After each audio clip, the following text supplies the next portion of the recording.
এর মধ্যে দিয়ে দিয়েছি পেঁয়াজ কুচি, আলু কুচি, লঙ্কা কুচি, একটু বেসন, লবণ, হলুদ, লঙ্কা গুঁড়ো আর একটু সর্ষের তেল দিয়ে এটা মাখা করে নিয়েছি। তারপর কড়াইতে তেল দিলাম, একটু ভাজার মতন তেল দিয়ে দেব।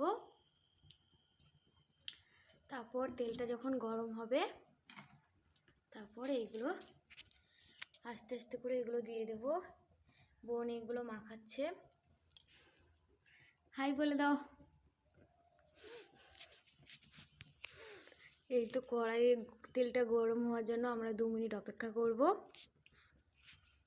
তারপর দেখতে পাচ্ছ আমি, হাই গাইস, সকাল সকাল আমাদের স্বাদ হয়েছে এটা খাওয়া, তাই এটা সকাল সকাল বানিয়ে নিলাম।